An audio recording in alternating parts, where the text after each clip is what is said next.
голкиперлерimiz баршылық. Сонымен қазір Твумаси егерде жылдан болса әріптестеріне пас асыратын мүмкіндігі болады. Дәл солай бұл допқа бірінші жетті.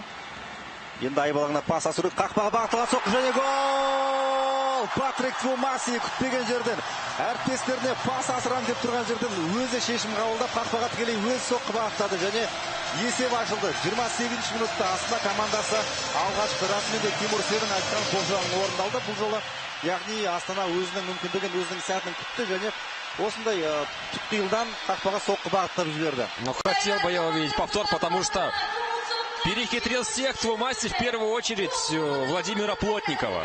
Потерял ближний угол голкипер Кайрата. Не такой был сильный удар. Не было у него ужасающей мощи, но сместился, видимо, ожидая навесной передачи Плотников ближе к границе площади ворот. Вот здесь, да, с этой точки, наверное, хорошо будет видно. То есть дистанция это была приличная. И удар не самый сильный.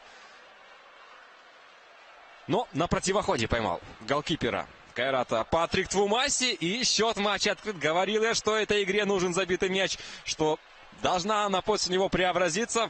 Посмотрим, так ли это будет на самом деле. Сол бірінші таймнан кейін әзірге есеп өзгерген жоқ. Және қазір қайраттықтар енді сөзсіз бүгінгі матчта кем дегенде есепті теңестіруге тырысатын болады. 3-2. Қайрат командасы шабуылдауда. Деспотович қақпаға бағытталған соққы және гол!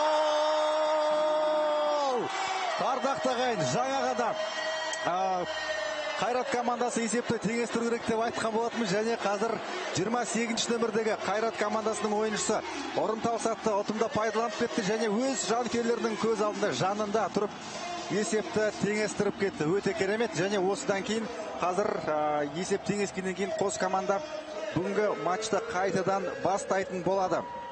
Жерар Гоу қосал құрамда отырғанын көріп отырмыз. Және Джорджи Деспотович өз мүмкіндігін керемет пайдаланды. Келесі маусымда да бұл азамат Қайрат командасының сапында өнер көрсетуге тас түйін дайын екенін айтқан болатын. Денат Дерич қазір Деспотовичпен жекпе-жек келген болады. Бұл жерде Постниковтың қателігі қақпаның орта тұсын сәл арғы шебін көздеген екен. 44 нөмірдегі футболшының қателігінен кейін Деспотович есепті теңестіріп кетті. Титурера қақпаға соққы бағыттау керек. Сол қаптыға асырған пас. Және қазір есеп 2-1 ардақты ағайын. Жаңа ғана ұтылып жатқан команда Исламбек Қуат өзінің бұрынғы командасына гол салды. Қадірменді көрермендер. Есеп 2-1. Өте тамаша, өте керемет. Қайрат командасы